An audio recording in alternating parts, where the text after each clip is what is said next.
Hi, this is Katie from Montessori for Homeschoolers.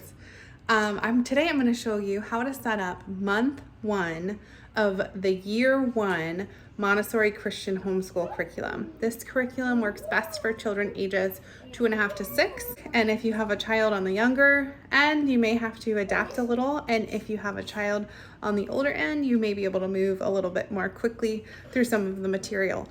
But you can teach all of them together using this really simple at-home shelf setup, and I'll start by walking you through the teacher's guide to show you what that looks like, to show you what supplies you will need, and then you can follow along with me as I set up the shelf with you. Okay, our shelves are ready for weeks 1 and 2.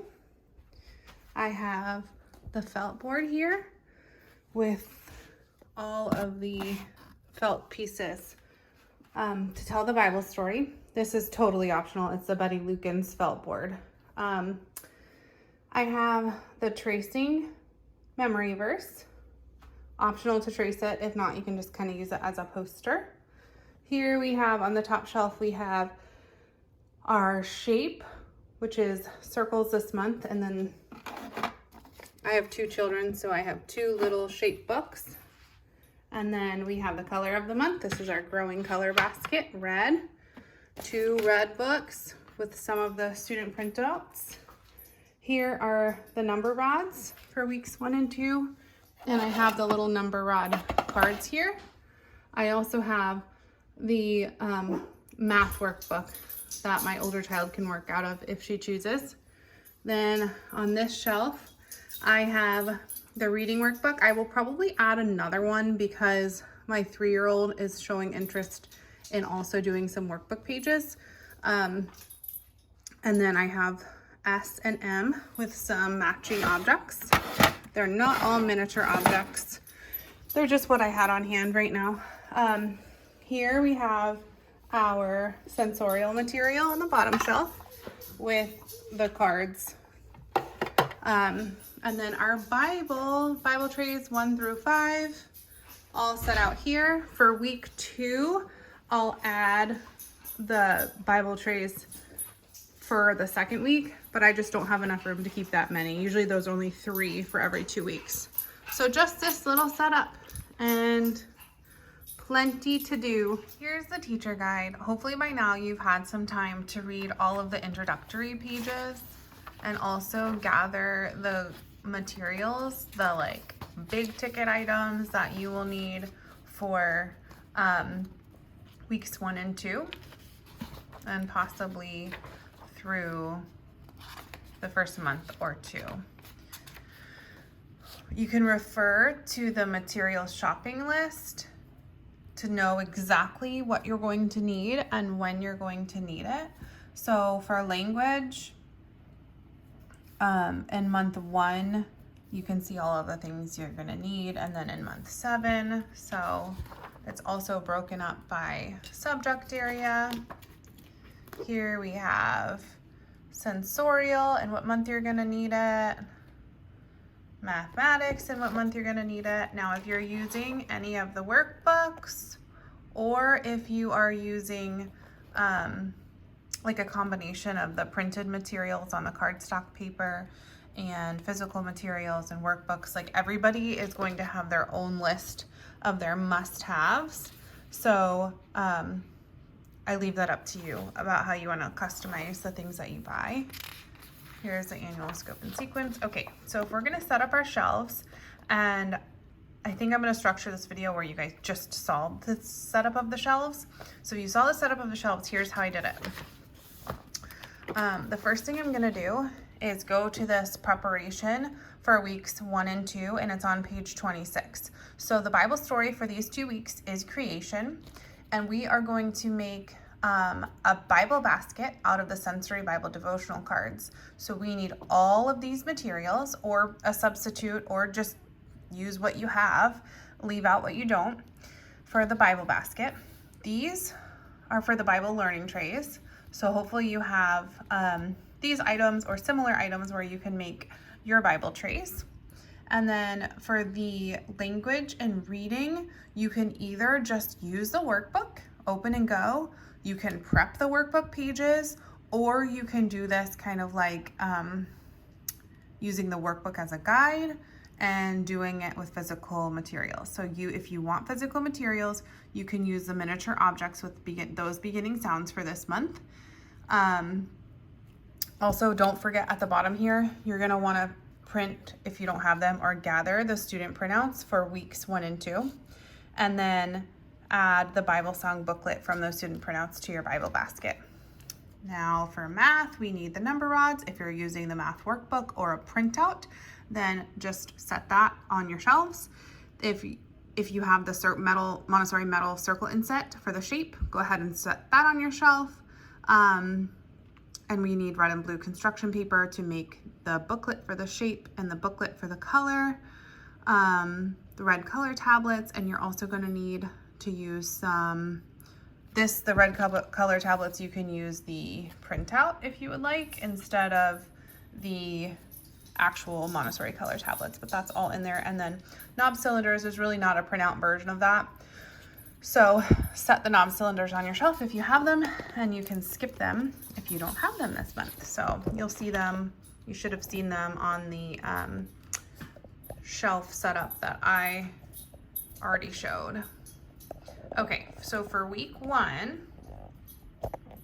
here is everything that you do like on a daily basis. Here's like the grid, but to go ahead and make sure you read this in order to set up your Bible basket. So here is the start of a Bible basket. So I have crayons in here. I have bags labeled with the cards in them. I have the Bible song booklet and the days labeled, and I would just have to add the sensory items for each bag. So this bag needs a blindfold. Day 2's bag is going to need something else, with day 2's card, etc. And then when I did this the first time, these are all of the little items that I use. So the balloons are small so that they fit in the bag, that kind of thing. Here we have the memory verse. And again, you can use it as a poster. You can use it as copy work. You can have the children trace it. And here's a song that you can sing to help you remember it. Here are hand motions. Whatever's in bold is the hand sign or motion that you will do for each word. Some of it is ASL, some of it is just kind of like made up hand motions. For the Bible song, and again, you can put it in here, you can do it during first circle, you can do it during your Bible basket, but you just make a little booklet out of the Bible songs, and then here you can tell the Bible story from your teacher's manual directly. You can tell it from your Bible directly. You can tell it from a children's Bible. We use a Betty Lucan's felt board, so sometimes I'll just use her teacher's manual and tell the Bible story from there. And then it helps me know like which figures to use with the felt board.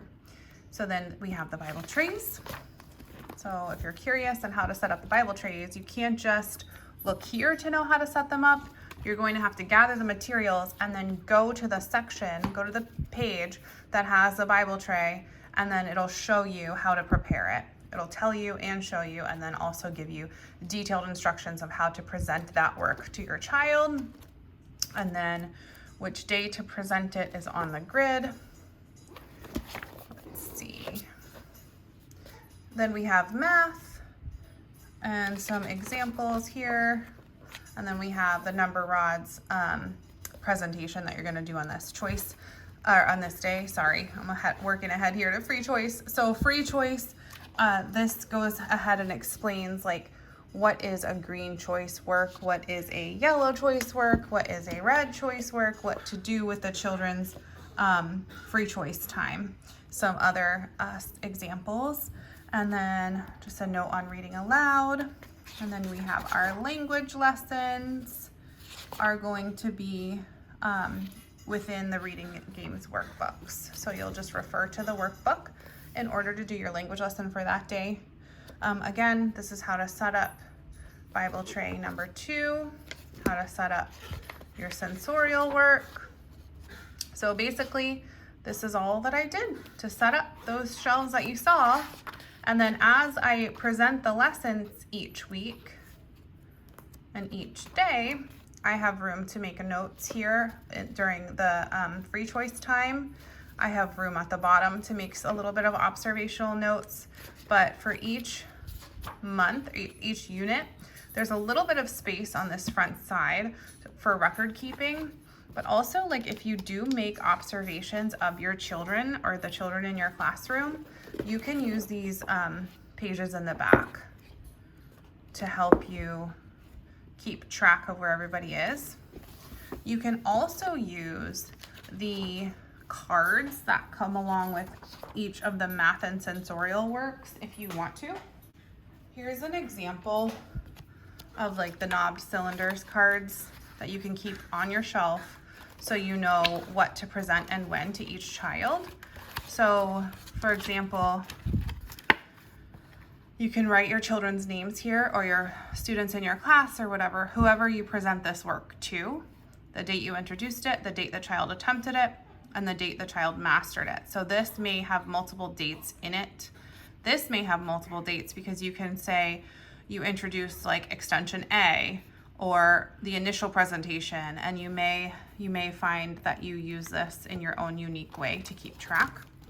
I also have that for the number rods. So same thing here, the different extensions, and then the date you introduce them. So while everything is scheduled out in here and for a specific day, these really help you give a lesson on the fly, somebody who's choosing the work in free time, or maybe that was a work that you gave months ago, but you've left it out for your children. You can leave these out so you don't have to go and find exactly where was it that presentation was located within your teacher's guide.